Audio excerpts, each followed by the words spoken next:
क्या कभी मरीज को उसके इलाज के बारे में पूरी और स्पष्ट जानकारी दी जाती है? क्या किसी सर्जरी से पहले मरीज की सहमति वास्तव में सूचित सहमति होती है? और अगर ऐसा नहीं है, तो यह सवाल सिर्फ एक अस्पताल तक सीमित रहता है या पूरे सिस्टम तक पहुंचता है? राजधानी पटना से सामने आया एक मामला इन्हीं सवालों को एक बार फिर चर्चा में ले आया है। नमस्कार, आप देख रहे हैं न्यूज़ जीरा और मैं हूं आपके साथ विपिन। आज हम बात करेंगे पटना के एक ऐसे अस्पताल से जुड़े उस मामले की जिसमें आरोप है कि कुछ महिला मरीजों को हर्निया बताया गया, लेकिन सर्जरी के दौरान उसकी बच्चेदानी निकाल दी गई।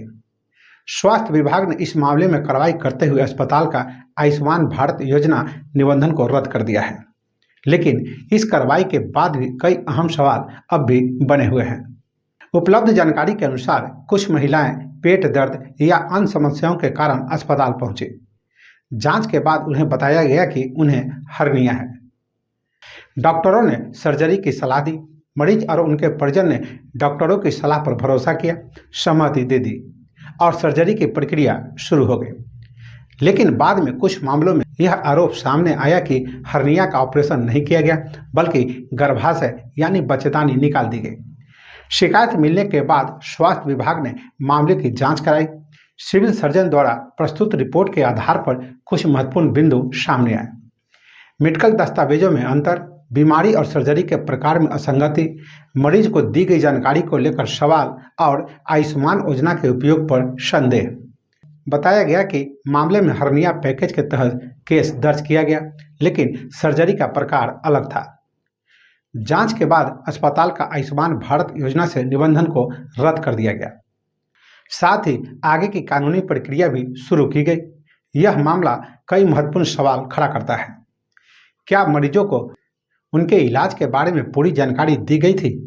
क्या सर्जरी से पहले सूचित सहमति ली गई थी? क्या मेडिकल रिकॉर्ड वास्तविक स्थिति में मेल खाते हैं? क्या आयुष्मान योजना के तहत निगरानी पर्याप्त है? और क्या इस तरह की घटनाओं को रोकने के लिए मौजूदा व्यवस्था पर्याप्त है? स्वास्थ्य विशेषज्ञों का कहना है कि किसी भी सर्जरी से पहले मरीज को पूरी जानकारी देना चिकित्सा प्रक्रिया का महत्वपूर्ण हिस्सा है। उनके अनुसार सूचित सहमति सिर्फ एक औपचारिक प्रक्रिया नहीं है, बल्कि मरीज के अधिकारों से जुड़ा विषय है। मेडिकल एथिक्स से जुड़े विशेषज्ञ बताते हैं कि अगर मरीज को सर्जरी की प्रकृति, जोखिम और विकल्पों के बारे में पूरी जानकारी नहीं दी जाती, तो यह गंभीर और चिंता का विषय हो सकता है।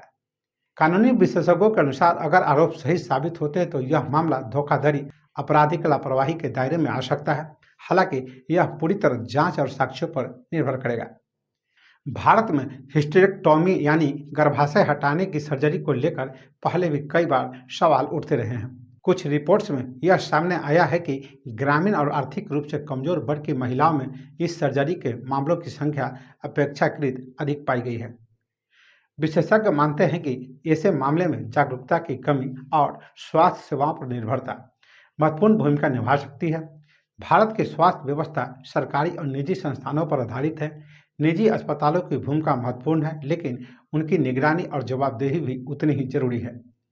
विशेषज्ञों का कहना है कि अगर ऑडिट, निगरानी और शिकायत निवारण तंत्र मजबूत न हो तो ऐसी घटनाओं की संभावना बढ़ सकती है। स्वास्थ्य विशेषज्ञों के अनुसार मरीजों को अपने इलाज के प्रति जागरूक रहना चाहिए। किसी भी सर्जरी से पहले दूसरी राय लेना उपयोगी हो सकता है। डॉक्टर से स्पष्ट और सीधे सवाल पूछना चाहिए। सहमति पत्र को ध्यान से पढ़ना चाहिए। मेडिकल रिपोर्ट और दस्तावेज सुरक्षित रखना जरूरी है। किसी भी संदेह की स्थिति में दूसरी चिकित्सा सलाह लेना उचित हो सकता है। यह मामला सिर्फ एक घटना नहीं है, यह एक संकेत है कि स्वास्थ्य व्यवस्था में पारदर्शिता और जवाबदेही को और मजबूत करने की जरूरत है। क्या निगरानी तंत्र को सख्त किया जाएगा? क्या अस्पतालों की ऑडिट प्रक्रिया बेहतर होगी? क्या मरीजों के अधिकारों को लेकर जागरूकता बढ़ेगी?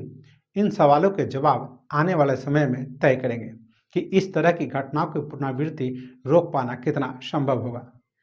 पटना का यह मामला हमें यह सोचने पर मजबूर करता है कि इलाज सिर्फ तकनीक का विषय नहीं है, यह भरोसे का भी विषय है। और जब भरोसे पर सवाल उठते हैं तो जवाब तलाशना जरूरी हो जाता है। यह थी हमारी आज की विशेष रिपोर्ट पटना के उस अस्पताल मामले पर जिसने कई गंभीर सवाल खड़े किए हैं। तो फिलहाल के लिए इतना ही। वीडियो पसंद आए तो लाइक और शेयर करें, चैनल को सब्सक्राइब और फॉलो करें। साथ ही इस घटना पर अपनी प्रतिक्रिया कमेंट बॉक्स में देना न भूलें। नमस्कार।